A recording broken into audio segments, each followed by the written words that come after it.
Extras death, I am the son of Hades. अध्याय 261। मुझे इसे पूरा करना चाहिए, जैक ने कहा। अब जब मैं इसके बारे में फिर से सोचता हूँ तो क्या ये लोग सॉवरेन के लिए थोड़े कमज़ोर नहीं थे जो टाइफॉन के सीधे अधीनस्थ थे? जैक ने अपना सिर हिलाया। वे मजबूत थे लेकिन वह भी कमज़ोर नहीं था। मुझे अपनी क्षमताओं पर संदेह नहीं करना चाहिए। जैक के नीचे अंधेरा छा गया और उसने अपना मंत्र लाश की यादें सक्रिय कर दीं। इससे उसे एक लाश की हाल की यादों पर एक नज़र डालने का मौका मिला। यह मंत्र उसे मन के बच्चे और टाइफॉन के मूल को खोजने में मदद करेगा। अल्पविराम डॉट। आखिरकार मैंने अपनी अवधारणा पूरी कर ली है। धन्यवाद चाचा। उजाड़ युद्ध का मैदान अंतहीन रूप से फैला हुआ था, झुलसी हुई धरती और टूटे हुए पत्थरों से अटा पड़ा था। अशुभ ग्रे बादलों में लिपटा आकाश लाल बिजली से बने राक्षस के चारों ओर लहराता हुआ लग रहा था। वह क्या है? ज़ीउस ने बड़बड़ाया। वह चीज़ इंसान नहीं है। लाल बिजली से बनी मानव आकृति ने अपना चेहराविहीन सिर ज़ीउस की ओर घुमाया। उसका कोई चेहरा या कोई विशिष्ट विशेषता नहीं थी। दमन की एक भारी आभा ज़ीउस पर दबाव डाल रही थी। हवा खुद ही घनी होती जा रही थी और सांस लेना मुश्किल हो रहा था।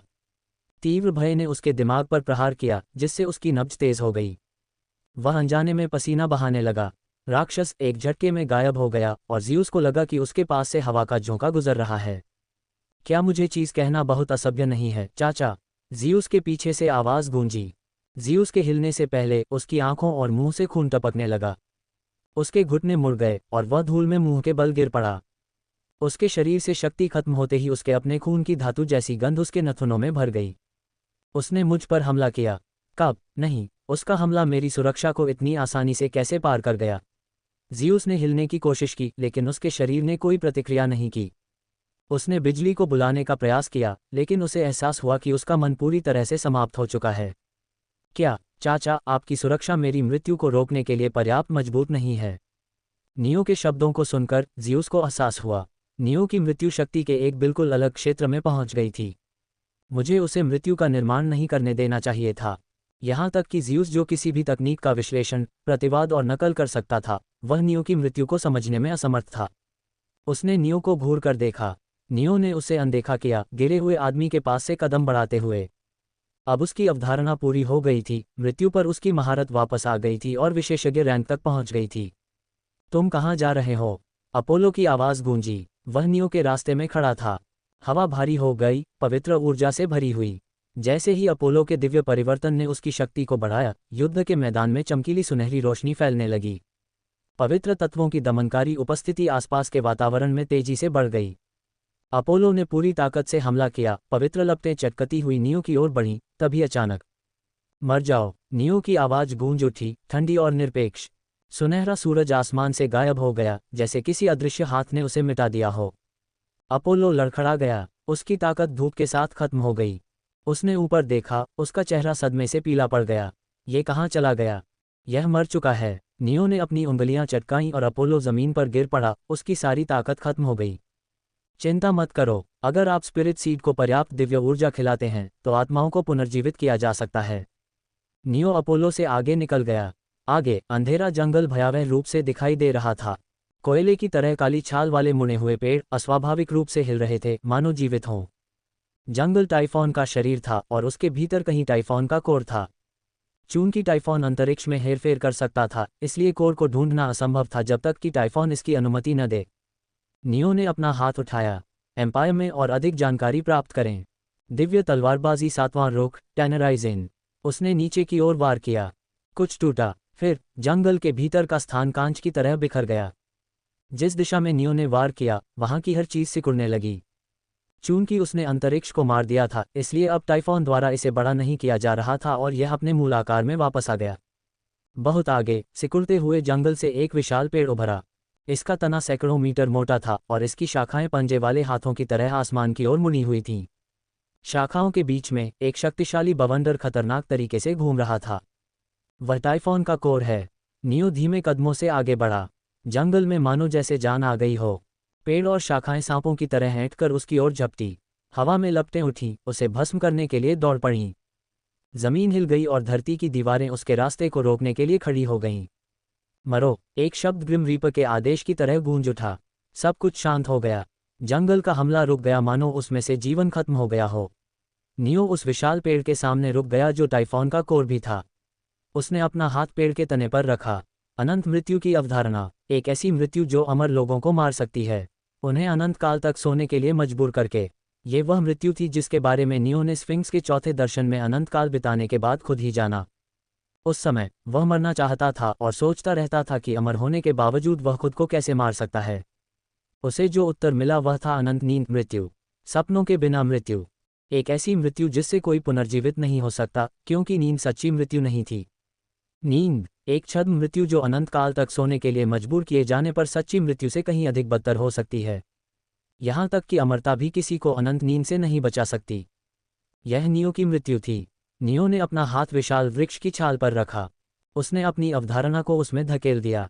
इससे पहले उसने अपनी अवधारणा को जोड़े बिना ज़्यूस और अपोलो पर हमला करने के लिए विशेषज्ञ महारथ मृत्यु का उपयोग किया था।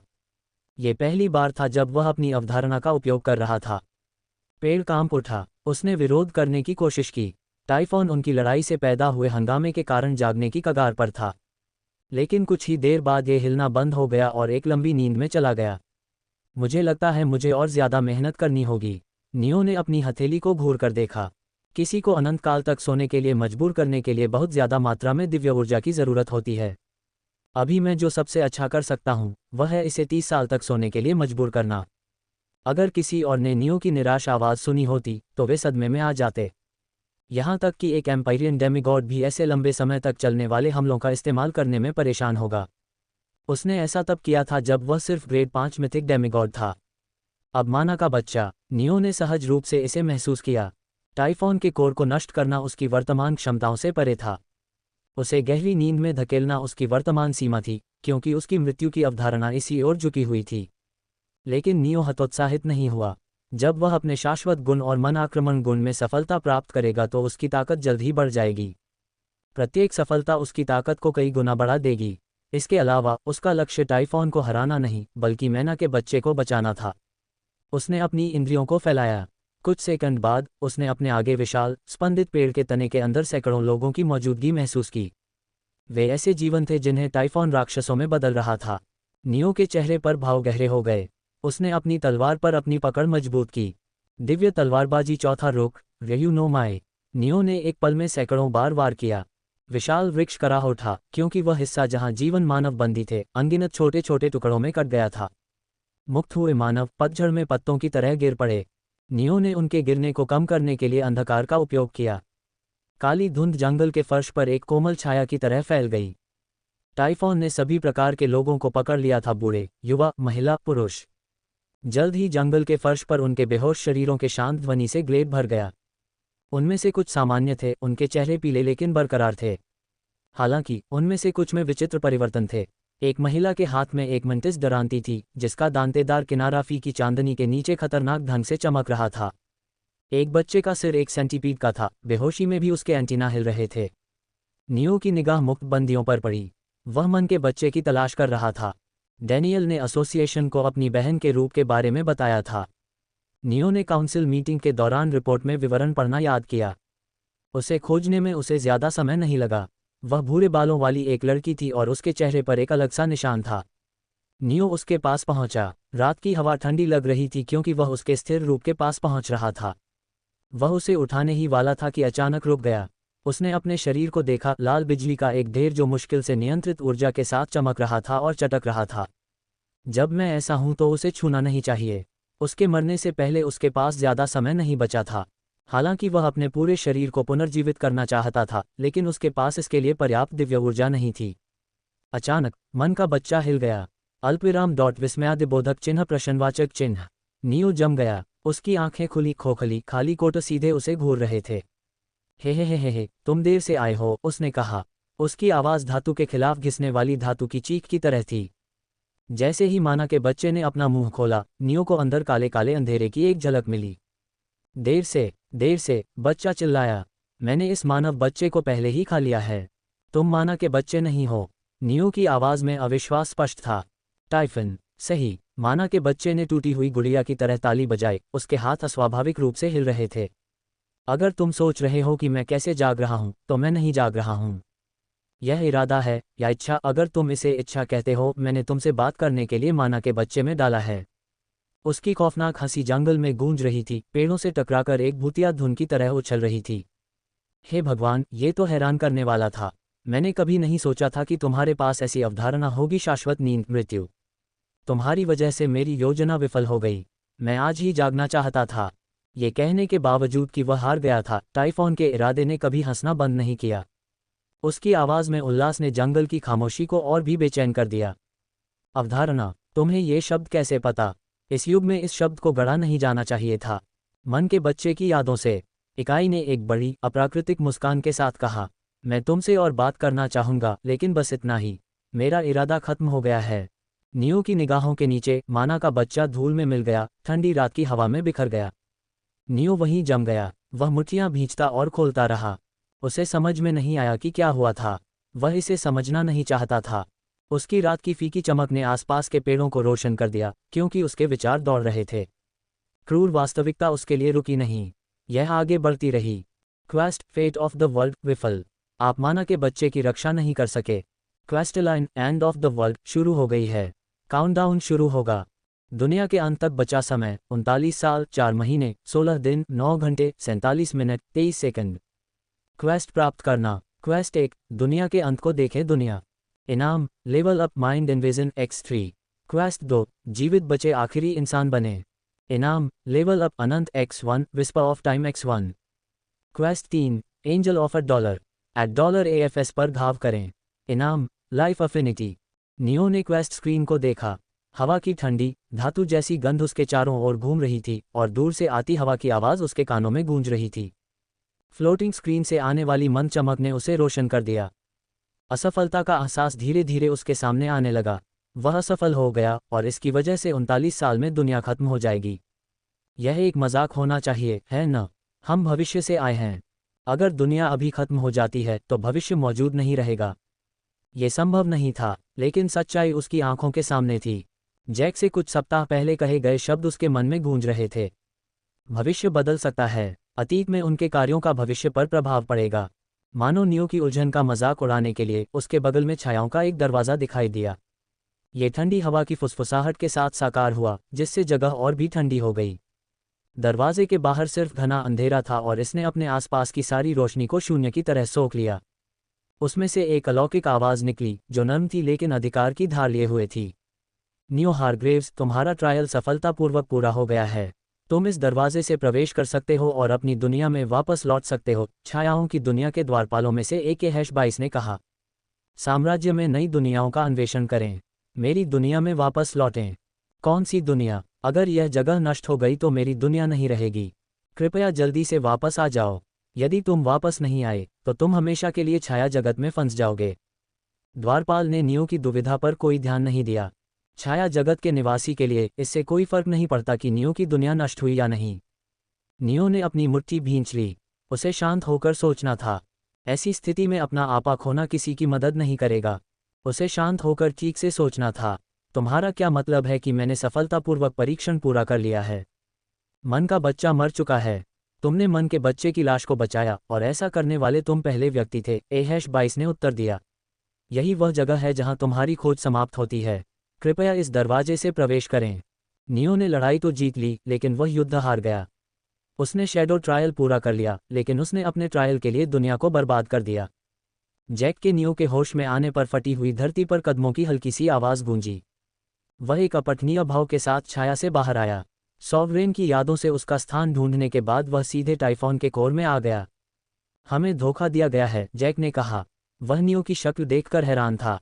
हालांकि उसने इसे पूरी तरह से छिपा लिया। तुम्हारा क्या मतलब है? मैंने सॉवरेन की यादों को पचा लिया। उनके अनुसार जैक नियो के बगल में खड़ा था और उनके ऊपर मंडरा रहे विशाल पेड़ को घूर रहा था। उसकी घुमावदार जड़ें अप्राकृतिक ऊर्जा से मंद मंद धड़क रही थीं, और उसके चारों ओर की हवा भारी, दमघोंटू लग रही थी। टाइफॉन ने उसी दिन चाइल्ड ऑफ मैना की यादों को जबरन बाहर निकाल लिया था, जिस दिन हम इस दुनिया में आए थे, जैक ने कहा। उसने कड़वाहट से कहा, जिस क्षण हम इस दुनिया में आए, हमारे पास चाइल्ड को बचाने के लिए केवल 8 घंटे बचे थे। लेकिन हमें 9 महीने से अधिक समय लग गया। उसने अपना सिर हिलाया। वास्तविक रूप से कहें तो समय की कमी के कारण चाइल्ड ऑफ मैना को बचाना शुरू से ही असंभव था। केवल सवेज विस्तार तक पहुंचने में ही सप्ताह लग गए और हमारे पास केवल 8 घंटे थे। डैनियल ने अपनी बहन चाइल्ड ऑफ मैना को कुछ सप्ताह पहले ही मदद के लिए पुकारते हुए सुना। अगर चाइल्ड ऑफ मैना को महीनों पहले ही मार दिया गया था तो ये कैसे संभव था? ये टाइफॉन की योजना थी, जैक ने उत्तर दिया। मुझे नहीं पता कि टाइफॉन ने चाइल्ड ऑफ मैना की यादों में क्या देखा, लेकिन जो भी था उसने उसे अवेकना को खत्म करने के लिए मजबूर किया। उसने जागने का फैसला किया। जैक ने समझाया, कोई नहीं जानता, लेकिन टाइफॉन को जागने के लिए बहुत ज़्यादा ऊर्जा खाने की ज़रूरत है और हवा भारी लग रही थी, मानो उसमें जैक द्वारा बताए गए सच का भार हो। तो यही सब कुछ था। नियो समझ गया कि जैक ने क्यों कहा कि उन्हें धोखा दिया गया है। शुरू से ही वे टाइफॉन की हथेली पर खेल रहे थे। टाइफॉन ने खुद को चाइल्ड ऑफ मैना के रूप में छिपाते हुए डैनियल से एक टेलीपैथिक कनेक्शन बनाया। चून की राक्षस ने चाइल्ड ऑफ मैना की यादों को निकाल लिया था, इसलिए वह आसानी से स्फिंक्स का रूप धारण कर सकता था। टाइफॉन जानता था कि अगर वह मदद के लिए पुकारेगा तो अवेकनर दो राय में बन जाएंगे। एक समूह चाइल्ड ऑफ मैना को बचाना चाहेगा क्योंकि वह बहुत कीमती है था। दूसरा उसे बचाना नहीं चाहेगा। इससे सवेज एक्सपेंस के अंदर जागने वालों के बीच लड़ाई हो जाएगी। आखिरकार ये वह जगह थी जहां टाइफॉन मौजूद था और जहां माना का बच्चा बंदी था। दोनों पक्षों के बीच लड़ाई से भारी मात्रा में ऊर्जा निकलती थी। टाइफॉन ऊर्जा को अवशोषित करेगा और इसे जागने के लिए इस्तेमाल करेगा। चूंकि किसी को भी पता नहीं था कि टाइफॉन को जागने के लिए ऊर्जा को अवशोषित करने की आवश्यकता है, इसलिए उन्हें एहसास नहीं होगा कि वे सवेज एक्सपेंस के अंदर लड़कर टाइफॉन की मदद कर रहे थे। जैक द्वारा पराजित किए गए संप्रभु भी कमज़ोर थे, क्योंकि टाइफॉन ने अपनी जागने की प्रगति को बढ़ाने के लिए उनकी अधिकांश शक्ति को अवशोषित कर लिया था। धिक्कार है। नियो को आखिरकार समझ में आ गया कि टाइफॉन ने उससे बात करने की जहमत क्यों उठाई। विसंगतियों के पिता ने जागने के लिए पर्याप्त ऊर्जा एकत्र की थी। यह नियो, ज़्यूस, अपोलो और जैक की लड़ाइयों से आई थी। अगर नियो की अवधारणा टाइफॉन को फिर से सोने के लिए मजबूर नहीं करती, तो विसंगतियों के पिता ने अपनी योजना को सफलतापूर्वक पूरा कर लिया होता। अगर तुम यहाँ नहीं होते, या अगर तुम्हारी अवधारणा कुछ और होती, तो हम बुरी तरह हार जाते, जैक ने आह भरी। ठीक है, अंत में हम तुम्हारी बदौलत जीते। यही एकमात्र चीज़ है जो मायने रखती है। जैक निश्चिंत था। उसके कंधे ढीले पड़ गए और उसने धीरे से सांस छोड़ी, जैसे कि चुनौती का भार आखिरकार उतर गया हो। उसे बस इतना पता था कि उन्होंने शैडो ट्रायल सफलतापूर्वक पूरा कर लिया है और टाइफॉन को गहरी नींद में जाने के लिए मजबूर होना पड़ा। उसे इस बात का अंदाजा नहीं था कि 39 साल में दुनिया का अंत होने वाला है। यह एक सुखद अंत था, कम से कम जैक के अनुसार तो, और नियो का अपने सुखद अंत को नष्ट करने का कोई इरादा नहीं था। उसने एक जुआ खेलने का फैसला किया। हाँ, हमने मुश्किल से शैडो ट्रायल पूरा किया। साम्राज्य में अपना रोमांच जारी रखें। चलो अब वापस लौटते हैं। नियो ने जैक से झूठ बोला। दोनों शैडो के दरवाजे की ओर चले गए। इसका फ्रेम डार्क एनर्जी से हल्का हल्का स्पंदित हो रहा था, जो बदलते रूनों से उकेरा हुआ था। जैक सबसे पहले दूसरी तरफ गया। अचानक जैक ने नियो को बोलते हुए सुना, मैं वापस नहीं जा रहा हूँ। कृपया दरवाज़ा बंद कर दें। हाँ, जैक के पास प्रतिक्रिया करने का समय नहीं था। जब तक वह पलटा, दरवाज़ा बंद हो चुका था। तुमने ऐसा क्यों किया? जैक ने पूछा। हमने दरवाज़ा बंद कर दिया क्योंकि नियो हारग्रेव्स ने मांग की थी। क्या तुम बेवकूफ़ हो? जैक ने A-22 का कॉलर पकड़ लिया। जैक के दबाव के बावजूद गुड़िया का सिलना हुआ चेहरा भावहीन रहा। उसने गुड़िया को आसानी से उठाया और उसे घूर कर देखा। वह अभी भी वहाँ है। तुमने क्यों अभी ये दरवाज़ा खोल दिया? उसे वापस आना है। वापस कहाँ आओ? A-22 जैक के हाथ से गायब हो गया। वह उसके बहुत पीछे दिखाई दिया और अपना हाथ हिलाया। जैक और A-22 एक नष्ट हो चुकी दुनिया के आसमान में दिखाई दिए। हवा सड़न की बदबू से भरी हुई थी और नीचे की ज़मीन एक बंजर भूमि थी जो तड़पते हुए कीड़ों से भरी हुई थी। कभी गर्व से भरी इमारतें अब ढहकर ढेर हो गई हैं और आसमान नीचे लटक रहा है, एक बीमार हरा रंग जो मानो जीवित हो। यह आपकी दुनिया का भाग्य बन गया जिस क्षण चाइल्ड ऑफ मैना गिर गया, A-22 ने कहा। आप नियो हारग्रेव्स की तुलना में काफ़ी मूर्ख लगते हैं, इसलिए मैं आपको ये स्पष्ट रूप से बताऊंगा। अतीत में आप दोनों के हस्तक्षेप के कारण दुनिया खत्म हो गई। नियो हारग्रेव्स पीछे रह गया ताकि वह अतीत को फिर से बदल सके। वह पीछे रह गया ताकि तुम वापस लौटने के लिए एक दुनिया पा सको। अल्पविराम। नियो ने उस जगह को देखा जहां कुछ क्षण पहले छाया का द्वार खड़ा था। भयानक झिलमिलाता पोर्टल हवा में केवल हल्की लहरें छोड़ते हुए शून्य में विलीन हो गया था। भले ही जैक पीछे रह जाता तो ये बहुत बड़ी मदद होती, लेकिन वह जैक से ऐसा करने के लिए नहीं कह सकता था, तब नहीं जब उनके पास फिर से अपनी दुनिया में लौटने का कोई रास्ता नहीं होगा। उसने रात के आसमान को देखा। मेरी जान को धिक्कार है। जब मैं बेहतर करने की कोशिश करता हूं तब भी चीज़ें हमेशा खराब से बदतर क्यों होती जाती हैं?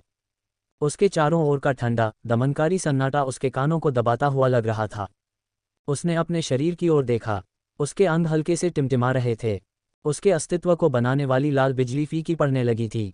मैं दुनिया को बचाने के बारे में बाद में सोचूंगा। सबसे पहले मुझे अपने शरीर के बारे में कुछ करना होगा, नहीं तो मैं मर जाऊंगा और अंडरवर्ल्ड में खींच लिया जाएगा। उसे अभी भी पता नहीं था कि अगर वह शैडो वर्ल्ड में मर गया तो क्या होगा।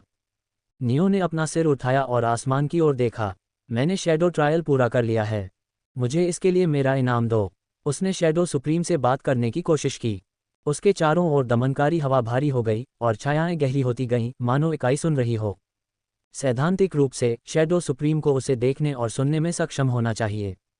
मैं शैडो ट्रायल पूरा करने के इनाम के रूप में अपने शैडो तत्व को जगाना चाहता हूँ। कोई प्रतिक्रिया नहीं हुई। अगर नियो ने अपने शैडो तत्व को जगाया तो वह जहर और मौत के बिना शैडो तत्व ऊर्जा का उपभोग करने में सक्षम होगा। इसमें शैडो दुनिया में मौजूद शैडो तत्वों द्वारा बनाई गई नकली दिव्य ऊर्जा शामिल थी, और जब तक वह दिव्य ऊर्जा प्राप्त कर सकता था वह इसका उपयोग अपने पूरे शरीर को पुनर्जीवित करने के लिए कर सकता था। नियो ने अपने टिमटिमाते हाथों को मुट्ठी में बांध लिया। अगर वह सफल हो जाता तो उसे अपना शरीर वापस मिल जाता और चूंकि उसकी आत्मा अभी भी यहाँ थी, इसलिए यह पुनरुत्थान से अलग नहीं होता।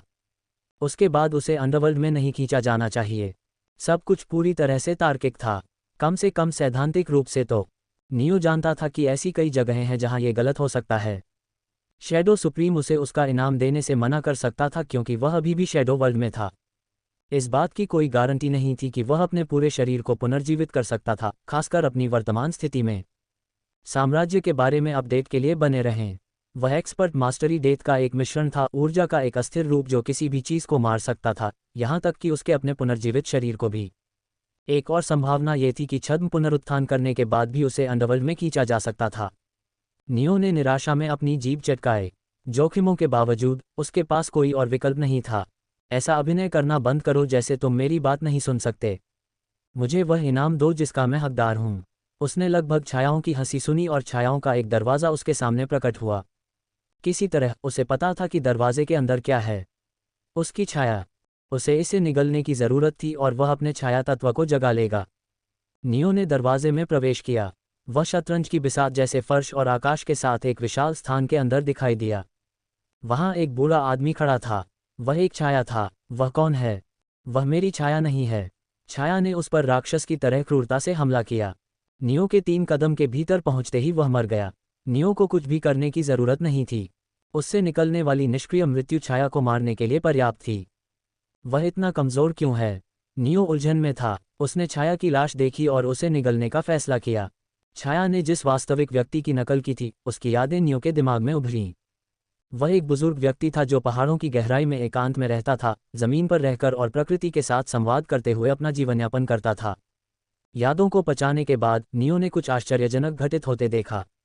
छाया, जागृति, प्रगति 1 3/3 2 3/3। नियो ने स्टेटस स्क्रीन को देखा जो अचानक सामने आ गई। जब उसने बूढ़े व्यक्ति की छाया को निगल लिया तो छाया तत्व जागृति की प्रगति 1 से 2 तक बढ़ गई। ऐसा बिल्कुल भी सच नहीं हो सकता। नियो को इस बात का अंदाजा था कि क्या हो रहा है, लेकिन ये बहुत बेतुका था। मैं सेराफ नहीं हो सकता। वे जानते हैं कि वे पुनर्जन्म लेने वाले हैं, लेकिन मैं वैसा नहीं हूँ। अपनी उलझन के बावजूद सच्चाई उसकी आंखों के सामने थी। बूढ़े आदमी की छाया को निगलने से उसकी छाया तत्व जागृति की प्रगति बढ़ गई। केवल अपनी छाया को निगलने से ही ऐसा होता है। इसका केवल एक ही मतलब हो सकता है। बूढ़ा आदमी नियो की छाया था। नियो के सामने एक और दरवाज़ा प्रकट हुआ। उसने उसमें से कदम रखा और वह एक समान क्षेत्र में प्रकट हुआ। फर्श और आकाश शतरंज की बिसात की तरह थे। एक अधेड़ उम्र के व्यक्ति की छाया जिसकी दाढ़ी अस्त व्यस्त थी उस पर झपटा। नियो ने उसे निगलने से पहले जल्दी से उसका काम तमाम कर दिया। उसके सिर के अंदर और भी यादें उभरीं। वे एक अधेड़ उम्र के पिता की थीं जो अपने 3 बच्चों की देखभाल करते हुए एक कठिन शारीरिक काम कर रहा था। छाया, जागृति की प्रगति 2 3/3 3 3/3। नियो के सामने एक और दरवाज़ा प्रकट हुआ। वही बातें दोहराई गईं। नियो ने एक बच्चे की छाया को निगल लिया और उसकी यादें प्राप्त कर लीं। यह एक युवा लड़का था जो एक भीड़ भरे अनाथालय में रहता था, एक प्यार करने वाले परिवार में गोद लिए जाने का सपना देख रहा था। छाया, जागृति, प्रगति 3 3/3 4 3/3। वही बातें दोहराई गईं। वह जिस भी दरवाजे से गुजरता एक नई छाया दिखाता और उसे नई यादें प्राप्त होतीं। 30 के दशक के उत्तरार्ध में एक घुमक्कड़ जो शहर से शहर घूमता था, बिना किसी लगाव के जीवन को अपनाता था। एक 12 वर्षीय प्रतिभाशाली व्यक्ति जो विज्ञान में उत्कृष्ट था, लेकिन जब वह बूढ़ा हुआ तो उसे पता चला कि वह औसत दर्जे का था। एक बूढ़ा सैनिक जिसने अपनी तलवार को हल के लिए बदल दिया है और शांति की लालसा रखता है। अपने बीमार माता पिता और छोटे भाई बहनों का भरण पोषण करने के लिए 20 के दशक की शुरुआत में एक युवा व्यक्ति कई नौकरियां कर रहा है। एक गरीब बच्चा जो अपने भरोसेमंद दोस्त द्वारा मारे गए राजा का नाटक देखने के बाद नाटककार बनना चाहता था। एक शासक का भरोसेमंद सहयोगी। एक 40 वर्षीय व्यक्ति जो एक गणतंत्र राष्ट्र द्वारा बनाई गई लाइब्रेरी में चुपचाप काम करता है। वह अपनी रातें पढ़ने और जीवन पर विचार करने में बिताता है। एक मूर्ख किशोर लड़का जो दमनकारी शासकों के खिलाफ लड़ रहा है। एक बुजुर्ग किसान जो हर दिन सुबह होने से पहले उठता है, अपनी फसलों की भक्ति के साथ देखभाल करता है। अपने 20 के दशक के उत्तरार्ध में एक संघर्षशील कलाकार अपने बड़े ब्रेक की प्रतीक्षा करते हुए सड़क के कोनों पर प्रदर्शन करता है। छाया, जागृति, प्रगति। 133 143। नियो को नई यादें मिलती रहीं। किसी भी जीवन का एक दूसरे से कोई संबंध नहीं था। उसने सोचा कि यह ऐसे ही रहेगा। हालांकि जब उसने 14 छायाओं को निगल लिया तो कुछ और हुआ। 14वीं छाया एक मध्यम आयु वर्ग के व्यक्ति की थी जो जीवन बदलने वाली तकनीक बनाने के लिए जुनूनी था। अपने 20वें दशक के उत्तरार्ध तक वह एक आलसी व्यक्ति था जिसकी कोई महत्वाकांक्षा नहीं थी। लेकिन अपने 23वें जन्मदिन पर उसे अचानक अपने पिछले जन्मों के सपने आए। वे उन 13 छायाओं की यादें थीं जिन्हें नियो ने निगल लिया था। सपनों ने मध्यम आयु वर्ग के व्यक्ति की दुनिया को बड़ा कर दिया और उसे मोहित कर दिया। उन्होंने उसकी महत्वाकांक्षा को बढ़ावा दिया और उसे विज्ञान के प्रति जुनूनी बना दिया। वह व्यक्ति उन सपनों को फिर से देखना चाहता था। वह अपने पिछले जन्मों को विस्तार से देखना चाहता था। दुर्भाग्य से वह अपनी महत्वाकांक्षा को साकार करने से पहले ही मर गया। छाया, जागृति, प्रगति। 143 153। नियो ने 15वें द्वार से प्रवेश किया। उसने 50 के दशक में भिक्षु की छाया को निगल लिया। भिक्षु ने अपने पिछले जन्मों की यादों को जगाया था जिससे उसे जीवन की निरर्थकता समझ में आई। उसने मौन व्रत लिया और ज्ञान की तलाश में एक शांत मठ में रहने लगा। नियो ने 15वें दरवाजे के अंदर एक और छाया को निगल लिया। यह एक 30 वर्षीय साहसी व्यक्ति का था जो अज्ञात जंगलों का नक्शा बना रहा था और प्राचीन खंडहरों का दस्तावेजीकरण कर रहा था। साहसी व्यक्ति को अपने पिछले 14 जन्मों की यादें बहुत पहले ही जागृत हो गई थीं, जब वह एक बच्चा था। एक स्वाभाविक रूप से जिज्ञासु व्यक्ति होने के नाते वह दुनिया की यात्रा करने के लिए निकल पड़ा और उसने अपनी यादों में मौजूद जगहों पर जाने की कोशिश की।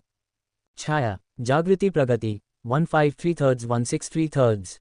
नियो की अगली छायाओं को हमेशा अपने पिछले जन्मों की यादें मिलती थीं। 16वीं छाया के पास पिछले 15 जन्मों की यादें थीं। 20वीं छाया के पास पिछले 19 जन्मों की यादें थीं। शुरुआत में नियो के उन पुनर्जन्मों ने शांतिपूर्ण जीवन जिया। पिछले जन्मों की यादों ने अपार ज्ञान, अनुभव और बुद्धि दी। ये 23वें जन्म तक अच्छा था। 23वें पुनर्जन्म में 23 जन्मों की यादों का बोझ नहीं उठा पाया। यह उसे तोड़ रहा था। उसने अपने परिवार को अपनी यादों के बारे में बताया, उनसे सांत्वना की उम्मीद की, लेकिन उसे डायन करार देकर सूली पर जला दिया गया। 24वें पुनर्जन्म का भी यही हश्र हुआ। 25वें पुनर्जन्म ने अब किसी पर भरोसा न करने का फैसला किया। उसने अपना दिल बंद कर लिया और अपनी मृत्यु के दिन तक अकेला रहा। 26वें जन्म में वह अकेला रहा और फिर अकेला ही मरा। 27वें जन्म, 28वें जन्म और 29वें जन्म में भी यही हुआ। अकेलापन उसके दिल को कुतर रहा था। सदियों के अकेलेपन ने उसे दूसरों की गर्मजोशी की प्यासी बना दिया था। उसे दोस्त चाहिए थे, उसे परिवार चाहिए था, उसे प्यार चाहिए था। लेकिन अपने पिछले पुनर्जन्मों के विश्वासघात और क्रूर मौतों ने उसे किसी पर भरोसा नहीं करने दिया। अकेला, वह अकेलेपन में जिएगा और अकेलेपन में ही मरेगा। फिर से, फिर से, फिर से, फिर से, यही उसकी नियति थी। पुनर्जन्म कभी खत्म नहीं होगा। उसने सोचा कि कुछ भी नहीं बदलेगा, लेकिन वह फिर से गलत था। अपने 30वें जीवन में वह राजा आर्थर के अधीन शाही महल में एक रसोइया था। शाही रसोई में नौकरों की भीड़ लगी रहती थी जो आदेश देते रहते थे। पत्थर की दीवारों पर तांबे के बर्तनों की खनक गूंजती रहती थी। भुने हुए मांस और ताज़ी पकी हुई रोटी की खुशबू हवा में भर जाती थी। युवा राजकुमारी मॉर्गन उससे रोज मिलने आती थी। उसके लिए यह कोई असामान्य बात नहीं थी। उसे उसका खाना पसंद था, न ज्यादा न कम। लेकिन इससे यह अफवाह फैल गई कि वह युवा राजकुमारी मॉर्गन पर नजर रखता है। एक छोटा सा नौकर राजकुमारी को गलत इरादे से देखता है, इस बारे में दोबारा सोचने की कोई बात नहीं थी। उसे मार दिया जाएगा। किसी को भी इसमें कुछ भी गलत नहीं लगा, और चूंकि उसने दोस्त बनाने से परहेज किया था, इसलिए कोई भी उसके लिए अपील करने और उसकी रक्षा करने के लिए आगे नहीं आया। एक अर्थहीन जीवन और एक अर्थहीन मृत्यु। उसने फांसी से बचने या अपनी बेगुनाही साबित करने की कोशिश नहीं की। उसके लिए जीवन ऐसा ही था, कभी अनुचित कभी अनुचित। आश्चर्यजनक रूप से या शायद अप्रत्याशित रूप से राजकुमारी मॉर्गन ने फांसी को रोकने की कोशिश की। उसने कभी नहीं सोचा था कि कोई उसकी रक्षा करना चाहेगा। जब राजा आर्थर ने राजकुमारी मॉर्गन को मना कर दिया तो उसने विद्रोह का नेतृत्व किया और राजा आर्थर का सिर काट दिया। 30वां पुनर्जन्म स्तब्ध था। सिंहासन कक्ष अराजकता के दृश्य में बदल गया था। लाल कालीन लाल रंग के हो गए थे। गिरे हुए राजा के सुनहरे मुकुट पर सूरज की रोशनी चमक रही थी, जो अब फर्श पर फेंका हुआ पड़ा था। राजकुमारी मॉर्गन हाथ में ब्लेड लिए खड़ी थी। उसकी अभिव्यक्ति दृढ़ और दुखी दोनों थी। तुमने मुझे क्यों बचाया? उसे उससे सुनने के लिए हजारों अलग अलग उत्तर मिले थे, लेकिन उसने जो शब्द कहे उससे वह दंग रह गया। क्योंकि तुम अच्छा खाना पकाते हो, हे 30 संसारों के पुनर्जन्म करता। क्या शायद इसलिए कि तुमने 30 जन्मों से अनुभव प्राप्त किया है? तुम्हारे खाने का स्वाद इन देशों में बेजोड़ है। कुछ मूर्ख कृतज्ञों की वजह से तुम्हारे जैसे किसी को मरने देना मूर्खता होगी। तुमने राजा आर्थर को इसलिए मारा? नहीं। तुम्हें कैसे पता चला कि मैंने 30 जन्म जिए हैं? उसने उसे कभी नहीं बताया कि वह उसके पिछले पुनर्जन्मों के बारे में कैसे जानती है। उसके साथ बिताए समय ने उसे एक बात समझ में ला दी। राजा मॉर्गन खास था। ऐसे समय में जब केवल पुरुष शासक ही होते थे, उसने राज्य पर हाथ हिलाने की तरह आसानी से नियंत्रण कर लिया। पत्थर के हॉल जो कभी आर्थर के अधिकार से गूंजते थे, अब अनिश्चित दरबार की बड़बड़ाहट से गूंज रहे थे। फिर भी किसी ने उसे चुनौती देने की हिम्मत नहीं की।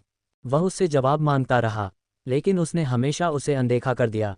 क्या तुम्हें मेरा खाना वाकई इतना पसंद है? खाना मेरे जीवन की खुशियों में से एक है।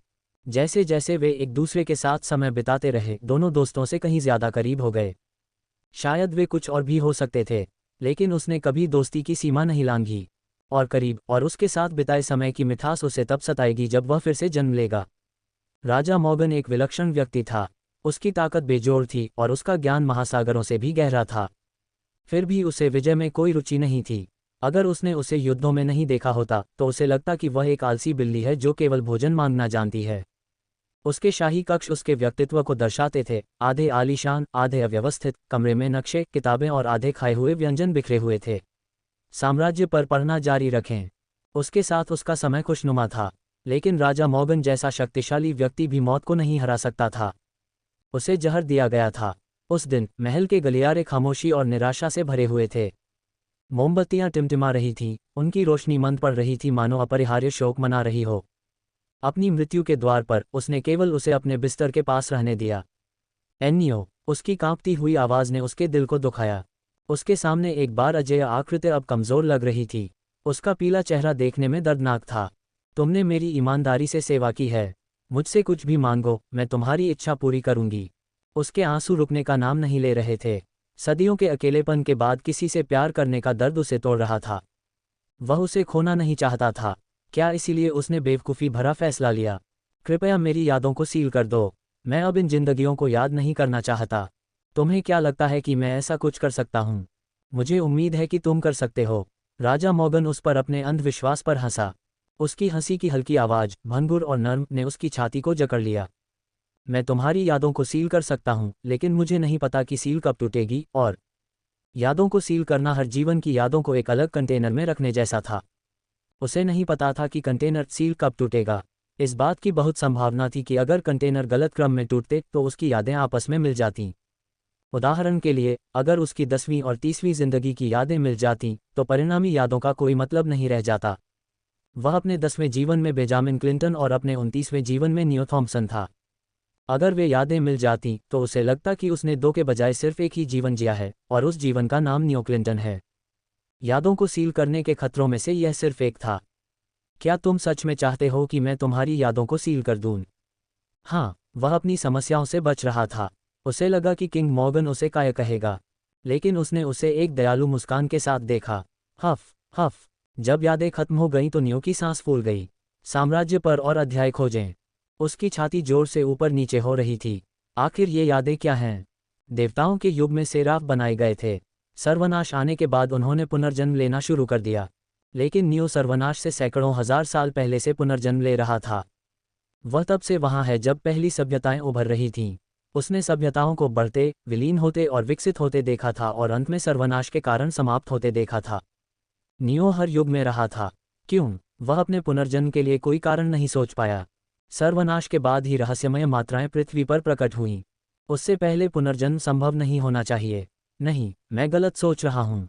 जिस घन से सर्वनाश शुरू हुआ था वह बहुत पहले से पृथ्वी पर था। रहस्यमय मात्राएं हमेशा पृथ्वी पर मौजूद थीं, वे बस छिपी हुई थीं। अगर मुझे अपने और अपने पुनर्जन्म के बारे में जवाब चाहिए तो मुझे उन पर गौर करना होगा। ऐसी बहुत सी बातें थीं जो नियो को समझ में नहीं आईं। उसने आशीर्वाद मांगने की कोशिश की कि वह पुनर्जन्म क्यों ले रहा है, लेकिन उसे बदले में केवल मौन मिला। अपनी जीभ चटकाते हुए वह अगले दरवाजे में चला गया। नया शैडो एक जाना पहचाना चेहरा था। ये तुम हो, नियो को शुरू में याद आने वाला एकमात्र जीवन।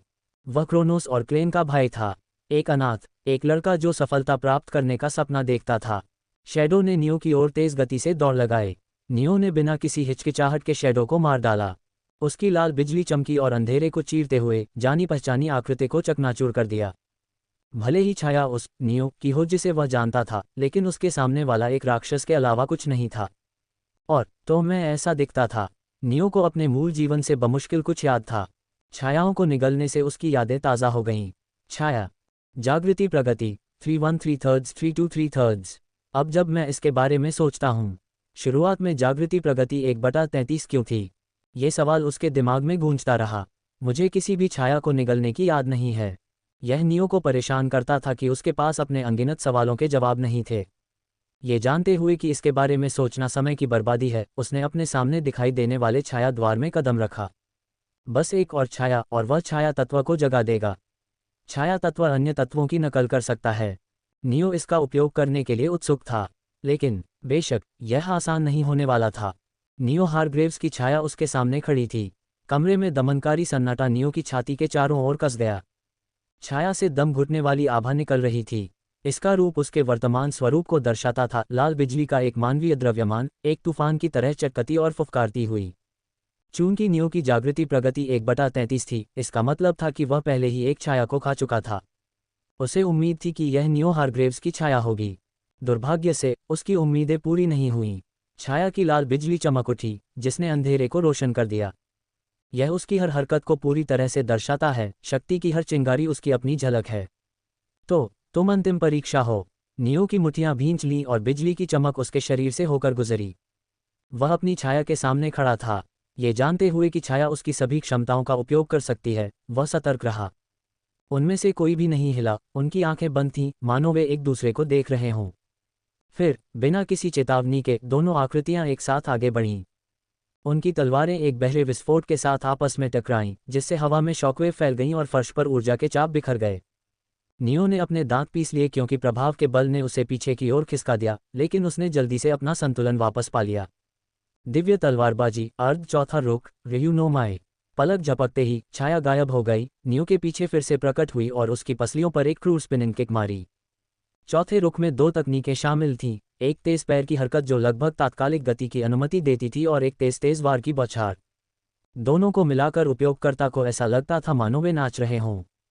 शैडो ने नियो को आश्चर्यचकित करने के लिए रुख के आंदोलन तकनीक भाग का उपयोग किया। नियो मुश्किल से वार को रोकने के लिए अपना हाथ ऊपर उठा पाया। शैडो मुस्कुराया। लाल बिजली ने अपना चेहरा फैलाकर उसे एक भयानक रूप दिया। बिना किसी चेतावनी के उसने हमलों की एक और झड़ी लगा दी। प्रत्येक वार अमानवीय गति से आगे बढ़ रहा था। नियो ने रोका और चकमा दिया। मुश्किल से दोनों के बीच तेजी से वार हुए जो हर वार के साथ गड़गड़ाहट की तरह लग रहे थे। नियो की तलवार शैडो के मध्य भाग को काट गई, लेकिन शैडो ने धीमा होने का कोई संकेत नहीं दिखाया। ऐसा लग रहा था जैसे उसके हमले से कोई नुकसान नहीं हुआ। शैडो ने तुरंत अपने फैले हुए हाथों से लाल बिजली की एक विनाशकारी लहर लॉन्च करके जवाबी हमला किया। बिजली का उछाल हवा में उछला, जो सीधे नियो की छाती पर निशाना साध रहा था। उसने अपनी तलवार उठाई और अंधेरे को उसे रोकने के लिए बुलाया। ऊर्जा की 2 लहरें प्रकाश के विस्फोट में टकराईं, जिससे एक शॉकवेव उत्पन्न हुई जिसने उनके नीचे फर्श को तोड़ दिया। छाया ने अपना सिर झुकाया। उसके चेहरे पर एक उपहासपूर्ण मुस्कान खेली। दिव्य तलवारबाजी, अर्ध चौथा रुख, रियूनोमाए। अचानक बदलाव के साथ ये फिर से गायब हो गया। दिव्य तलवारबाजी, 7वां रुख, तेनरायजेन। यह एक विनाशकारी नीचे की ओर वार के साथ उसके ऊपर फिर से प्रकट हुआ। नियो ने मुड़कर हमले को बाल बाल बचा लिया। नियो ने हमले से बचने के लिए पीछे की ओर लुढ़का। शैडो ने तेजी से आगे की ओर छलांग लगाए। नियो के खड़े होने से पहले ही उसने तुरंत दूरी कम कर ली और नियो के गले पर निशाना साधते हुए अपनी तलवार को एक चौड़े चाप में घुमाया। नियो ने ठीक समय पर अपनी तलवार उठाई। उनके हथियार एक तेज धमाके के साथ टकराए, जिसकी आवाज़ खाली जगह में गूंज उठी। टक्कर से चिंगारी निकली और कुछ देर के लिए उनके चेहरे चमक उठे। नियो ने पीछे धकेला, जिससे शैडो एक कदम लड़खड़ा गया और उसने इस मौके का इस्तेमाल अपने रुख को फिर से हासिल करने के लिए किया। उसने शैडो को 2 टुकड़ों में विभाजित करने के उद्देश्य से नीचे की ओर वार किया, लेकिन शैडो ने वार से बचने के लिए एक तरफ मुड़कर देखा और नियो की छाती पर वार किया। नियो ने अपने ब्लेड को गोलाकार गति में घुमाया, वार को विक्षेपित किया और शैडो के मध्य भाग पर एक तेज किक से वार किया। छाया लड़खड़ाई, लेकिन जल्दी से संभल गई। नियो की कमर पर क्षैतिज वार किया। स्टील की टक्कर उनके चारों ओर विशाल शून्य में गड़गड़ाहट की तरह गूंज रही थी। वे दोनों एक गहन युद्ध में उलझे हुए थे। उनमें से कोई भी दूसरे को 1 इंच भी नहीं दे रहा था। हालांकि धीरे धीरे लेकिन निश्चित रूप से छाया को लाभ मिल रहा था। उसने नियो को धक्का देते हुए हंसना शुरू कर दिया। हे, हार मान लो। तुम्हें पता होना चाहिए कि कोई भी अपनी छाया को नहीं हरा सकता। मैं वह छाया हूं जो इस छाया तत्व जागरण प्रक्रिया को शुरू करने से पहले तुम के समान है। मैं तुम्हारी सभी तकनीकों का उपयोग कर सकता हूं। मैं तुम्हें तुमसे ज्यादा जानता हूं। तुम कभी नहीं जीत सकते। नियो पीछे की ओर कूद गया, उसके पैर पत्थर के फर्श पर फिसल रहे थे। छाया एक मुड़ी हुई मुस्कान के साथ आगे बढ़ी। उसे अपनी जीत का भरोसा था। उसके हर हमले का उद्देश्य मारना था। उसकी आंखों में नियो अपनी तेज सजगता के कारण मुश्किल से टिक पा रहा था। उसने बचाव किया और चकमा दिया। उनके ब्लेड एक घातक लय में नाच रहे थे जो खाली जगह में गूंज रहा था। शैडो ने एक ऊंचा वार किया, फिर नीचे की ओर झुका, नियो के पैरों पर निशाना साधा। नियो कूद गया। बिजली की चाप उसकी तलवार के चारों ओर घूम रही थी क्योंकि वह उसे एक ऊर्ध्वाधर स्लैश में नीचे लाया। शैडो ने रोकने के लिए अपना ब्लेड उठाया और परिणामी टकराव ने दोनों को बल से पीछे खिसका दिया। हे। शैडो के कंधे हिल गए क्योंकि वह अपनी हंसी को रोकने के लिए संघर्ष कर रहा था। तुम बात क्यों नहीं कर रहे हो? क्या तुमने किसी ऐसे व्यक्ति से लड़ने के बाद अपनी बहादुरी खो दी जो तुम्हारे जैसा ही है? उसके चेहरे पर एक बड़ी मुस्कान उभरी हुई थी। नियो भावहीन रहा। उसकी तलवार पर उसकी पकड़ मजबूत हो गई। उसकी धार पर चटकती बिजली नाच रही थी। लड़ो नियो, लड़ो या मर जाओगे। हे, अगर तुम मर गए तो तुम अपनी दुनिया नहीं बचा पाओगे। शैडो फिर से आगे बढ़ा, इस बार और तेज। शैडो ने लगातार हमलों की बौछार करते हुए नियो को संभाला। उनकी तलवारों के हर टकराव से हवा कांप उठी। नियो, तुम मरने वाले हो। तुम्हें मारने के बाद मैं तुम्हारे दोस्तों को भी मार डालूंगा। यह नियो पर हावी होने का मजा ले रहा था। शैडो ने अपना ब्लेड आगे बढ़ाया, लेकिन नियो ने साइड स्टेप किया और हवा में चीरते हुए ऊपर की ओर झूल गया। शैडो ने झुककर फिर एक स्पिनिंग स्लैश के साथ जवाबी हमला किया जिसे नियो मुश्किल से रोक पाया। हमले की ताकत ने उसका रुख तोड़ दिया। शैडो ने हमला करने और अवसर का लाभ उठाने के लिए गोता लगाया, लेकिन यह एक जाल था। नियो ने अपने ब्लेड को एक विस्तृत चाप में घुमाया। शैडो ने मुश्किल से बचाव किया। उनकी तलवारें एक बार फिर से बंद होने पर चिंगारी उड़ रही थी। नियो ने अपने दांत पीस लिए और आगे की ओर दबाव डाला, जिससे शैडो को कदम दर कदम पीछे हटना पड़ा। अचानक शैडो ने अपना रुख बदला। उसने बाईं ओर से वार किया, फिर दाईं ओर वार किया। उसका ब्लेड नियो की बांह को छू गया। हा, समझ गए। क्या तुम इस तरह से बात करना बंद कर सकते हो? नियो ने शैडो की बात बीच में ही काट दी। जब तुम मेरी तरह ही दिखते और आवाज वाले हो तो तुम्हें एक बेवकूफ़ गुंडे की तरह बात करते हुए सुनना घिनौना है। उसके शब्दों ने शैडो को झकझोर दिया। प्राणी के चेहरे पर कालेपन के भाव आ गए और उसकी आंखें सिकुड़ गईं, क्योंकि उसने तुरंत ही दूरी को पार दिया। जब नियो ने सोचा कि वह हमला करेगा तो वह अपनी एड़ी पर घूम गया और अपनी तलवार को पूरा गोल घुमाया। आक्रमण में अचानक आए इस बदलाव ने नियो को आश्चर्यचकित कर दिया। उसने हमले को रोकने के लिए अपनी तलवार उठाई, लेकिन शैडो ने हार नहीं मानी। उसने लगातार कई वार किए, जिससे नियो को बचाव की मुद्रा में आना पड़ा। लड़ाई की तीव्रता बढ़ने के साथ ही दोनों के चारों ओर का स्थान ढहता हुआ प्रतीत हो रहा था। लाल बिजली अनियमित रूप से चमक रही थी क्योंकि उनके ब्लेड बार बार टकरा रहे थे, जिससे प्रकाशहीन छायाएं चमक रही थीं। शैडो को अचानक एक रास्ता दिखाई दिया। नियो ने एक वार किया, जिससे उसका पक्ष खुला रह गया। राक्षस ने आगे की ओर वार किया। इसका हमला हवा में चीरता हुआ नियो के धड़ पर लगभग साफ वार करने वाला था। तभी नियो ने हमले को ऐसे टाला जैसे उसने पहले ही इसकी भविष्यवाणी कर दी हो। एम्पायर में और कहानियां खोजें। शैडो ने उलझन में पलकें झपकाईं। हालांकि नियो ने उसकी उलझन को नज़रअंदाज किया और अपनी बाहों को घूरते हुए उसे और शैडो को जोड़ने वाली धुंधली रेखाओं को देखा। तो इस तरह फ्लो का उपयोग किया जाता है। शैडो ने उस पर हमला किया जबकि वह ध्यान नहीं दे रहा था। नियो ने हमले से बचने के लिए बस कुछ इंच की दूरी तय की। शैडो मुस्कुराया, ये सोचकर कि उसकी लापरवाही से बचने से उसकी मौत हो जाएगी। लेकिन सभी उम्मीदों के विपरीत उसने हमले को देखे बिना ही सफलतापूर्वक चकमा दे दिया। उसकी अजीब हरकतों ने शैडो को हैरान कर दिया। उसने नियो पर फिर से हमला किया, लेकिन वही हुआ। नियो उसके हमलों को ऐसे चकमा देता जैसे उसने भविष्य देख लिया हो। अल्पविराम डॉट। वह क्या है? तुम हमलों को कैसे चकमा दे रहे हो? युद्ध का प्रवाह। महीनों के प्रशिक्षण के बाद वह आखिरकार तकनीक का इस्तेमाल कर सकता था। तुमने वह तकनीक अभी सीखी? हाँ, मैंने इसे अभी सीखा है, तुम्हारी बदौलत। शैडो तनाव में आ गया। युद्ध का प्रवाह कितना शक्तिशाली है, ये जानते हुए भी उसने नियो की वर्तमान क्षमताओं को पूरी तरह से समझे बिना उस पर हमला करने की हिम्मत नहीं की। मुझे लगा कि तुम फ्लो सीखने के लिए बहुत प्रतिभाहीन हो। शैडो के सवाल पर नियो ने अपना सिर हिलाया और बोला, क्या तुम्हें इसका एहसास नहीं है? हम बात कर सकते हैं, भले ही हमारे पास मुंह और शरीर न हो। अल्पविराम डॉट विस्मयादिबोधक चिन्ह। शैडो ने झिझकते हुए कहा। नियो ने शांत लेकिन तीखी आवाज में कहा, मैं भी इस बारे में सोच रहा था जब मैंने जियो से लड़ाई की थी। मैं उसे अपनी तकनीक के नाम का उपयोग करते हुए सुन सकता था, भले ही वह बिना मंत्रोच्चार के मंत्रों का उपयोग कर रहा था। नियो ने कहा, क्या आप निश्चित हैं कि आप मतिभ्रम नहीं कर रहे थे? छाया ने पूछा। मुझे यकीन है कि मैंने उसे आंशिक दिव्य परिवर्तन और पूर्ण दिव्य परिवर्तन कहते हुए सुना था, नियो ने उत्तर दिया। यहाँ तक कि आप भी। मैं आपको तलवार तकनीकों के नाम कहते हुए सुन सकता था। अल्पविराम डॉट। लेकिन मैंने तकनीकों के नाम कभी नहीं कहे, छाया ने कहा। मुझे पता है, इसलिए इसने मुझे प्रवाह सीखने में मदद की। छाया तुरंत समझ गई कि नियो किस बारे में बात कर रहा था। यह ऐसा कर सकता था क्योंकि यह नियो की छाया थी और लगभग उसकी हूबहू नकल थी। छायाएं अपने मूल की नकल थीं। मूल के साथ उनका जितना अधिक समन्वय था, वे उतनी ही अधिक सटीक प्रतिलिपि थे। भले ही नियो की छाया 100% समन्वय तक नहीं पहुंची थी, क्योंकि इसके लिए उसे नियो को निगलना था। छाया में बहुत अधिक समन्वय था। तो यही प्रवाह है, छाया ने कहा। और यहाँ मुझे लगा कि यह कुछ बहुत ही आश्चर्यजनक होगा। ये सिर्फ इरादा था जो हर कोई अनजाने में लीक करता है। इरादा किसी के विचार थे जो उसकी इच्छा से निर्मित होते थे। किसी की इच्छा शक्ति उर्फ इच्छा शक्ति के आधार पर वे अपने इरादे को प्रकट कर सकते थे। दूसरे शब्दों में, इरादे किसी के विचार थे जिन्हें किसी की इच्छा शक्ति के कारण एक रूप दिया गया था। नियो, अत्यधिक मजबूत इरादे वाला, अपने विचारों को बाहर की ओर प्रक्षेपित करके बात कर सकता था। उसके पास मुंह नहीं था, लेकिन वह अपने विचारों इरादे को उत्सर्जित कर रहा था और अन्य लोग उस इरादे को अवशोषित कर लेते थे और समझ जाते थे कि वह क्या कह रहा था।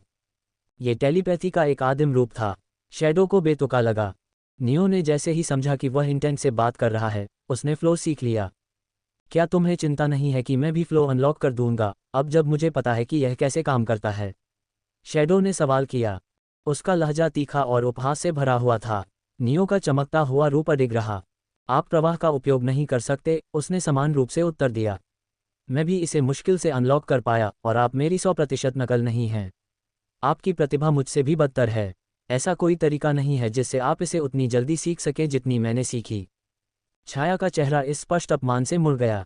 उसकी लाल आंखें फीकी चमक रही थीं। कोई भी अपने विचारों को रोक नहीं सका। दूसरे शब्दों में, हर कोई हर समय अपने इरादे को बाहर की ओर प्रक्षेपित कर रहा है। चूंकि यह एक अचेतन क्रिया थी, इसलिए बाहर की ओर प्रक्षेपित इरादा बहुत कमज़ोर था। इसलिए दूसरे उस इरादे को नहीं पढ़ सके, क्योंकि यह कमज़ोर था। हालांकि प्रवाह इसी तरह काम करता था। किसी को अपने विरोधियों के इरादे को पढ़ने की ज़रूरत थी। नियो पर लक्षित छाया के विचार ने नियो के बारे में इरादा बनाया। भले ही नियो अपने सभी इरादों को नहीं पढ़ सकता था, लेकिन वह खुद पर निर्देशित इरादे को पढ़ सकता था। इससे उसे छाया के विचारों को पढ़ने और यह जानने की अनुमति मिली कि यह कैसे होने वाला था हमला। ईमानदारी से कहूं तो मुझे नहीं लगता कि मैं दूसरों के इरादे को इतनी आसानी से पढ़ पाता, नियो ने कहा। उसने आगे कहा, लेकिन चूंकि तुम मेरी नकल हो, तुम जो इरादा बनाते हो वह मेरे जैसा ही है, इसलिए मैं तुम्हारे इरादे को आसानी से पढ़ पाया और इससे मुझे ये समझने में मदद मिली कि युद्ध का प्रवाह कैसे काम करता है। मेरे साथ मजाक मत करो। छाया ने उसे घूर कर देखा। तुमने सिर्फ एक तकनीक सीखी है, तो क्या हुआ अगर तुम मेरे हमलों का अनुमान लगा सकते हो? तुम फिर भी मुझे नहीं हरा सकते। नियो ने छाया की हरकतों को नज़रअंदाज किया और मूठ पर अपनी पकड़ मजबूत कर ली। मुझे अब अपना समय बर्बाद करने की ज़रूरत नहीं है, क्योंकि मैंने वह सीख लिया है जो मैं तुमसे लड़कर सीखने की कोशिश कर रहा था। मैं अब ये लड़ाई खत्म करूंगा। छाया उस पर झपटी। जवाब में, नियो ने अपनी तलवार उठाई।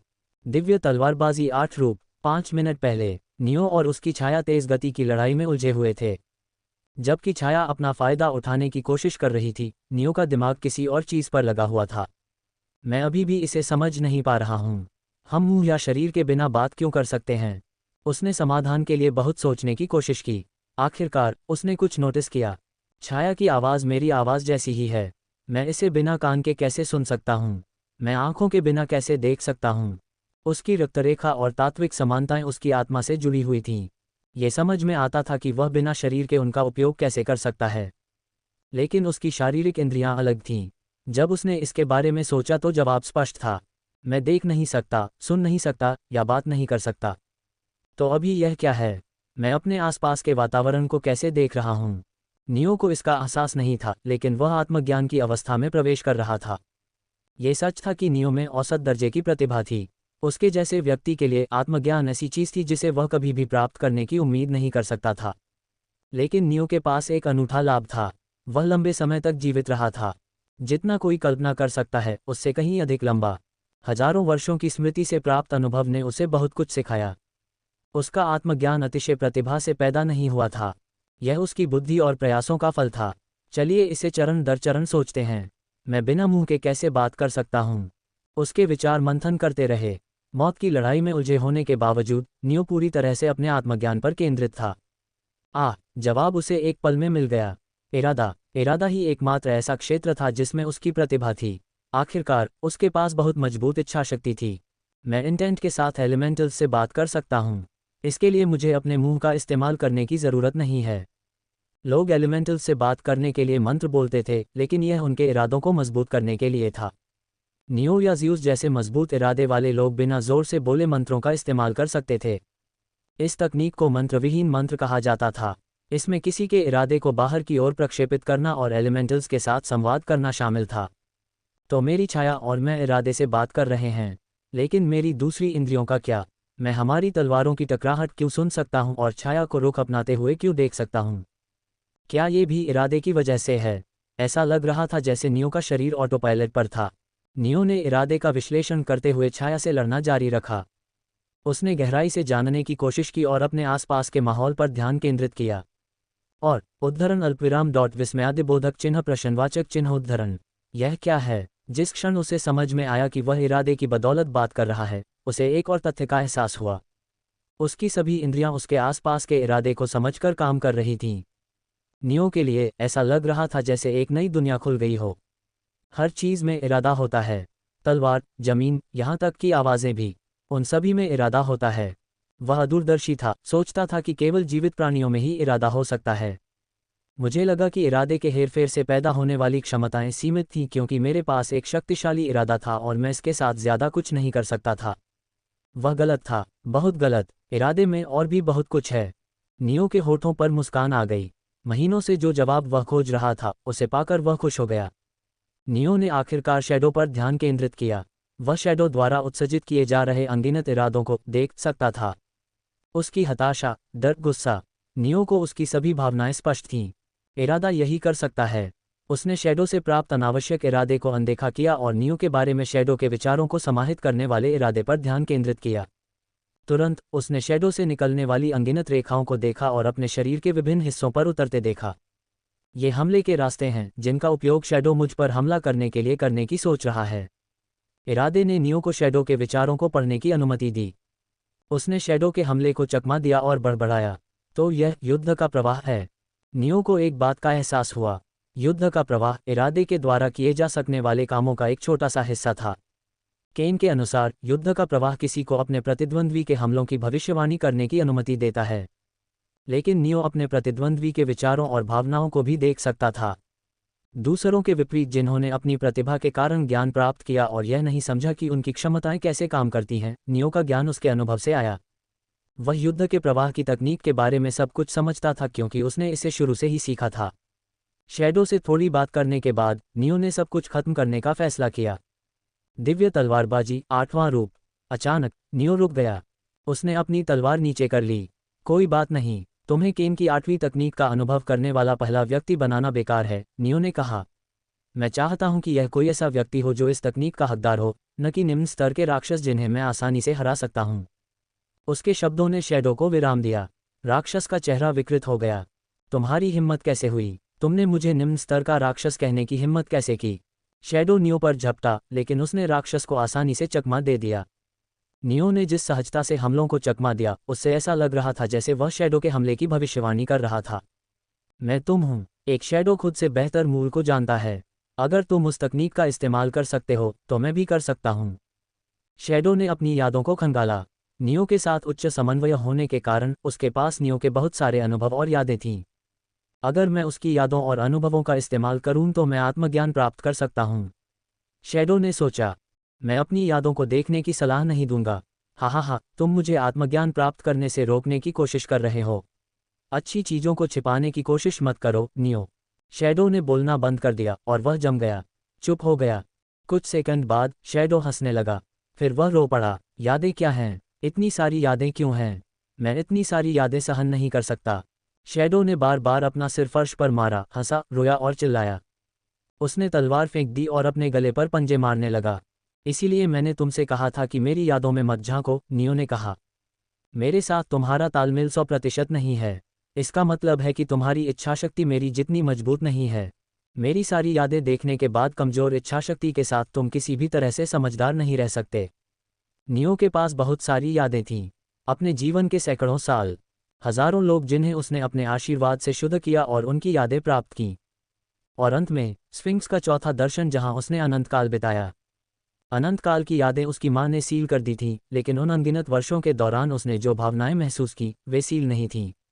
निराशा, खोखलापन, डर, द्वेष, पागलपन, प्यार, महत्वाकांक्षा। नियो ने अनंतकाल के दौरान जो कुछ भी हासिल किया वह अभी भी उसके पास था। छाया ने नियो की यादों को देखते ही सब कुछ एक साथ देख लिया। उसकी मूर्खतापूर्ण हरकतों ने उसकी समझदारी को तार तार कर दिया।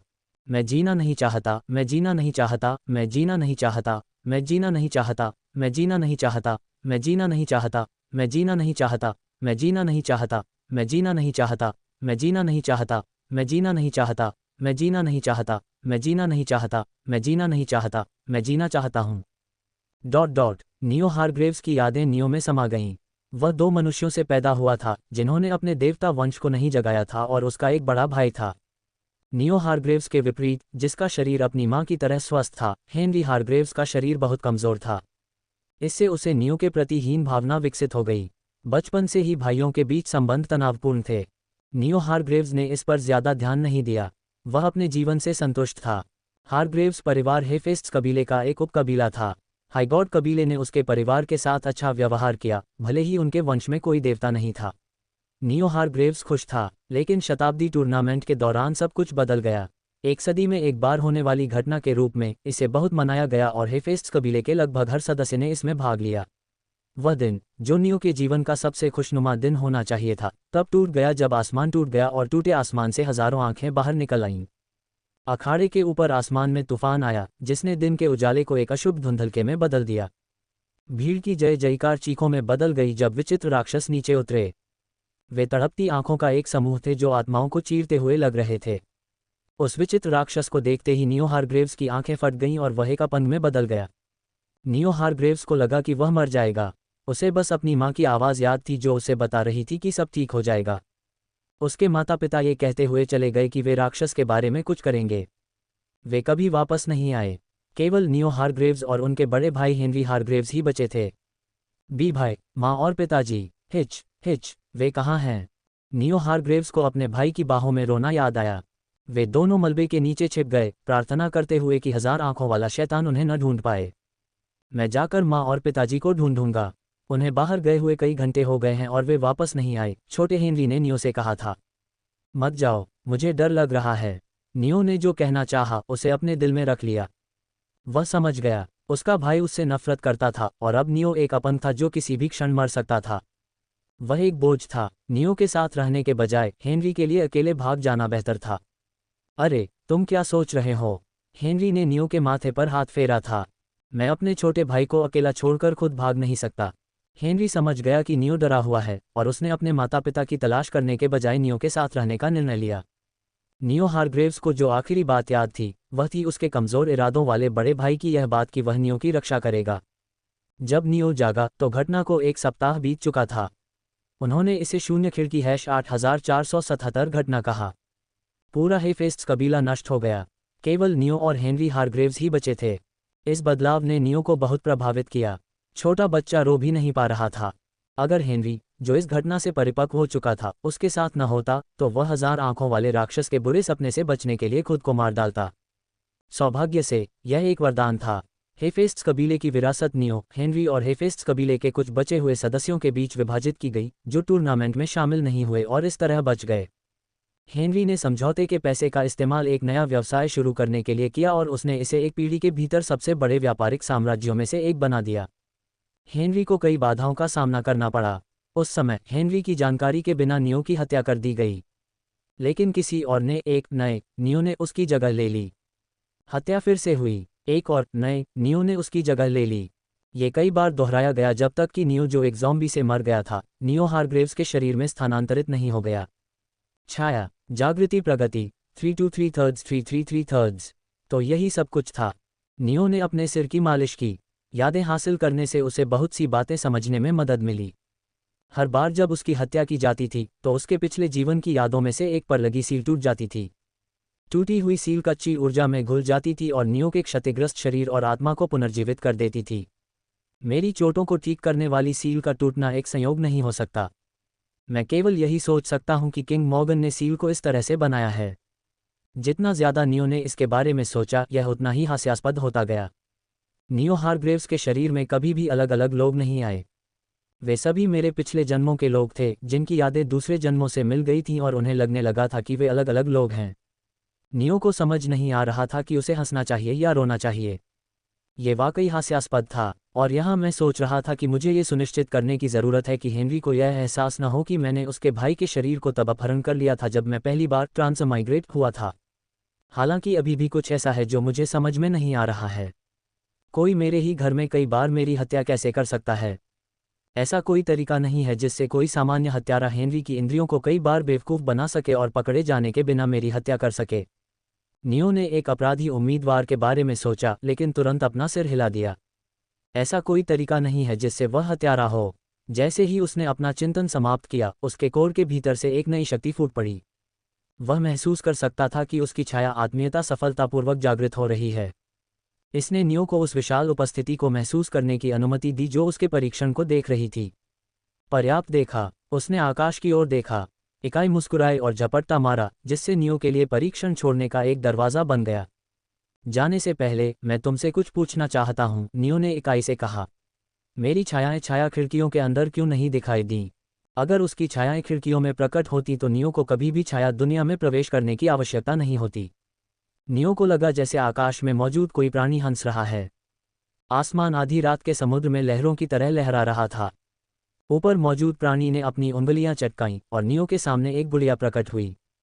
उसने सिर झुकाया। उसका चीनी मिट्टी का चेहरा भावना से रहित था और उसकी हरकतें अस्वाभाविक रूप से सहज थीं। मैं ही 23 हूँ, शैडो वर्ल्ड के द्वारपालों में से एक, गुड़िया ने कहा। उसकी आवाज़ नर्म थी लेकिन एक बेचैन करने वाली प्रतिध्वनि थी। मैं सुप्रीम की ओर से आपको जवाब दूंगी। मुझे लगा कि शैडो सुप्रीम मुझे जवाब देने की जहमत नहीं उठाएगा। शैडो सुप्रीम एक उदार शासक है। वह उन योद्धाओं को जवाब देने में खुश होता है जो उसके सामने योग्य प्रदर्शन करते हैं, उसने कहा। नियो ने चिढ़कर अपनी जीभ चटकाए। आखिरकार वह शैडो सुप्रीम के लिए सिर्फ एक मनोरंजन करता था। तो क्या कारण है? शैडो विंडोज के अंदर मेरी शैडो क्यों नहीं दिखाई दी? क्योंकि सुप्रीम ने आपकी छाया को शैडो विंडो के अंदर आने से रोक दिया था। उसके शब्दों ने नियो को स्तब्ध कर दिया। गुड़िया बोलती रही। उसकी आंखें उस पर टिकी थीं। सुप्रीम जानना चाहता था कि शापित रक्तरेखा का क्या हुआ, इसलिए उसने आपकी छाया को जाने से रोक दिया। वह जानता था कि तुम अपनी छाया को खोजने के लिए इस दुनिया में आओगे और इससे शैडो सुप्रीम को तुमसे मिलने का मौका मिलेगा। क्या? नियो का दिमाग घूम गया। उसे समझ में नहीं आया कि एक सुप्रीम एक गैर तत्वीय दुनिया के इंसान से क्यों परेशान होगा। सुप्रीम ने तत्वीय दुनिया पर शासन किया। वे देवताओं से परे अस्तित्व थे। आपकी रक्तरेखा अद्वितीय है, गुड़िया ने कहा। बेशक, शैडो सुप्रीम आपकी छाया से मिल सकता है ताकि देख सके कि आपकी रक्तरेखा के साथ क्या हो रहा है, लेकिन वह मूल नियो हारग्रेव्स से मिलना चाहता था, न कि किसी छाया से। नियो ने भौहें सिकोड़ी। मुझे शांति से सोचने की ज़रूरत है। उसने बहुत सी ऐसी बातें कही हैं जो मुझे समझ में नहीं आती। उसके विचार मंथन करने लगे। शापित वंश, क्या इसका मतलब है कि मेरे वंश में कुछ गड़बड़ है? नियो के कुछ कहने से पहले गुड़िया ने अपना मुंह खोला। उसकी आवाज़ अंतिम थी। हमने सब कुछ जवाब दे दिया है, अब तुम जा सकते हो। उसने अपनी उंगलियां चटकाईं और उसके चारों ओर की दुनिया घूम गई। नियो ने एक बदलाव महसूस किया और अचानक वह एक विशाल पेड़ टाइफॉन के कोर के बगल में खड़ा था। उन्होंने मेरे सभी सवालों के जवाब दिए बिना मुझे शैडो अवेकनिंग ट्रायल से बाहर भेज दिया। उसकी छाती में निराशा जल रही थी। अपना सिर हिलाते हुए उसने अंदर की ओर ध्यान केंद्रित किया। उसके चारों ओर अराजक ऊर्जा स्पंदित हुई, उसके इरादे का जवाब दे रही थी।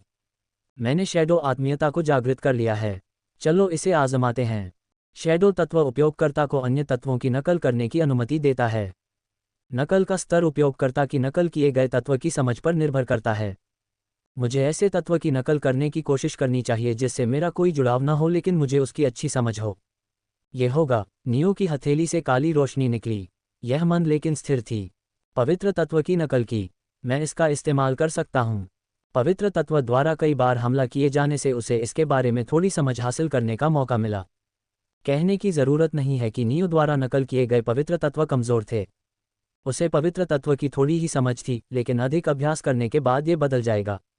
ये पुष्टि करता है कि छाया तत्व जागरण पूरा हो गया है। उसके चेहरे पर मुस्कान फैल गई। उसने नकल किए गए पवित्र तत्व का उपयोग करना बंद कर दिया और सार श्वास मंत्र को सक्रिय कर दिया। आसपास की नकल की गई दिव्य ऊर्जा, जो पहले जहरीली थी, अब नियो के कोर में प्रवाहित हो गई। उसकी जागृति के कारण नकली दिव्य ऊर्जा अब उसके लिए हानिकारक नहीं थी। उसका कोर तेजी से भर रहा था। अचानक नियो को अपने अंदर कुछ बदलाव महसूस हुआ। सार श्वास मंत्र, रैंक, कंपन, महारत, प्रशिक्षु निपुण। उसके चारों ओर एक भंवर बन गया जो बिना रुके उसके शरीर में नकली दिव्य ऊर्जा के प्रवाह के साथ हिंसक रूप से घूम रहा था। हवा में गुनगुनाहट हुई और उसके नीचे की जमीन खिंचाव के बल पर फट गई। जैसे ही मंत्र की महारत बढ़ी, नियो की आसपास से दिव्य ऊर्जा को निकालने की क्षमता कई गुना बढ़ गई। जब उसकी दिव्य ऊर्जा का भंडार पर्याप्त स्तर पर पहुंच गया तो उसने अपने आशीर्वाद के तीसरे चरण को सक्रिय कर दिया। पुनर्जनन। हड्डियां बिजली की मानवीय आकृति के भीतर भौतिक रूप लेने लगी जो उसका शरीर था। संरचना तेजी से बनी, जोड़ अपनी जगह पर आ गए, पसलियां एकदम सही तरीके से संरेखित हो गईं। अंग भी धीरे धीरे चमकने लगे। जैसे ही वे आकार लेने लगे, फिर मांसपेशियां बुनी हुई डोरियों की तरह हड्डियों के चारों ओर लिपट गईं। नसें प्रकाश की नसों की तरह फैल गईं। सब कुछ जोड़ दिया और अंत में त्वचा ने सब कुछ ढक लिया, जिससे नियो की शक्ल फिर से दिखने लगी। नियो ने हौंफते हुए कहा। उसकी छाती ऊपर नीचे हो रही थी जब उसने पूरी तरह से पुनर्जीवित शरीर के साथ अपनी पहली सांस ली। हे भगवान, ये बहुत भयानक लग रहा था, उसने बड़बड़ाया। उसने प्रयोगात्मक रूप से अपने अंगों को हिलाया, अपनी उंगलियों को मोड़ा और अपने कंधों को घुमाया। उसके चेहरे पर एक शिकन बन गई। अरे, ऐसा लगता है कि इसे उचित पुनरुत्थान नहीं माना जाता है। मैं अभी भी मरा हुआ हूँ। उसका दिल धड़क रहा था और उसकी नसों में खून बह रहा था, लेकिन ये सब उसके आशीर्वाद के तीसरे चरण द्वारा बनाए रखा गया था। नियो को लग रहा था कि अगर वह अपने आशीर्वाद की आपूर्ति बंद कर दे तो उसके शारीरिक कार्य बंद हो जाएंगे। शरीर और आत्मा आमतौर पर एक दूसरे में विलीन हो जाते हैं, उसने बड़बड़ाया। लेकिन अभी मैं अपनी आत्मा को अपने शरीर के अंदर रहने के लिए मजबूर कर रहा हूँ। वे आपस में जुड़े नहीं हैं। शायद मुझे इसके लिए तीसरे चरण को पूरी तरह से जगाने की ज़रूरत है। नियो ने अपनी जीभ चटकाए। उसने इस प्रयास पर सब कुछ दांव पर लगा दिया था और हार गया। अरे, ऐसा लगता है कि मैं अंडरवर्ल्ड में जा रहा हूँ। मौत का खिंचाव और भी मजबूत हो गया, जैसे उसकी आत्मा के चारों ओर एक अदृश्य जंजीर कस रही हो। वह लगभग 1 घंटे से खुद को जिंदा रहने के लिए मजबूर कर रहा था, लेकिन उसकी सीमाएं तेजी से नजदीक आ रही थीं। फिर दुनिया बदल गई। ऊर्जा भंवर ढह गया और उसका परिवेश अचानक बदल गया। नियो ने खुद को एक अंधेरे आकाश के नीचे पाया, जहां 3 विशाल आंखें ऊपर मंडरा रही थीं, जिनमें से प्रत्येक एक ठंडी और दमनकारी नजर बिखेर रही थी। हवा में गहरी काली ऊर्जा थी, भारी और दम घुटने वाली। ये है। नियो ने भौहें सिकुड़ते हुए अपने आसपास के वातावरण को देखा। काली जमीन अंतहीन रूप से फैली हुई थी, जो ऑब्सीडियन के दांतेदार शिखरों से टूटी हुई थी, जो लाल रंग की दरारों के साथ हल्के से चमक रही थी। मैं अंडरवर्ल्ड में हूँ। ये वह अंडरवर्ल्ड था जिसे वह जानता था, फिर भी ये किसी तरह से अलग था। एक कष्टप्रद भावना ने उसे बताया कि वह उस अंडरवर्ल्ड में नहीं था जिसे वह जानता था। लेकिन उसकी आंखों के सामने सच्चाई अलग थी। मैं कहाँ हूँ? उसने बुदबुदाया। उसे जीवन ऊर्जा से भरे गहरे छेद के अंदर प्रकट होना चाहिए था, जिसने उसे उसकी पिछली यात्रा के दौरान फंसाया था। जैसे ही वह आगे बढ़ने के लिए तैयार हुआ, उसने महसूस किया कि उसके कपड़ों के अंदर कुछ बदलाव हो रहा है। ये झंडे मेरी जेब में कैसे आ गए? उसने जो कपड़े पहने थे वे उसे अंडरवर्ल्ड द्वारा दिए गए थे, जो जीवित दुनिया में उसके द्वारा पहने गए कपड़ों से बिल्कुल अलग थे। फिर भी झंडे स्पष्ट रूप से परिचित थे। बारबाटोस ने उन्हें उसे दिया था और नियो ने। जब ज़ीउस ने मेरे शरीर को चूर्ण चूर्ण कर दिया था, तब इन झंडों को नष्ट कर दिया जाना चाहिए था। वह रुका और उसे एहसास हुआ। मुझे लगता है कि वे मेरी आत्मा से जुड़े हुए हैं, इसलिए वे हमेशा मेरे बगल में दिखाई देते हैं। नियो का हाथ चौथे झंडे के चारों ओर कस गया। उसका दिल धड़क रहा था और उसके अंदर चिंता और प्रत्याशा का मिश्रण बह रहा था। वह बारबाटोस से उसे नया झंडा और झंडा पोस्ट देने के लिए कहने की योजना बना रहा था, लेकिन ये बेहतर था। मुझे उम्मीद है कि यह काम करेगा। वह नरक और बदतर सहन करने का कारण बारबाटोस का चौथा परीक्षण पूरा करना था। खुद को पार करो, वह चौथा परीक्षण था। अगर छाया तत्व को जागृत करना चौथा परीक्षण नहीं होता तो मैं बहुत नाराज हो जाता, नियो ने गंभीरता से सोचा। उसने पोस्ट में झंडा डालने की तैयारी की।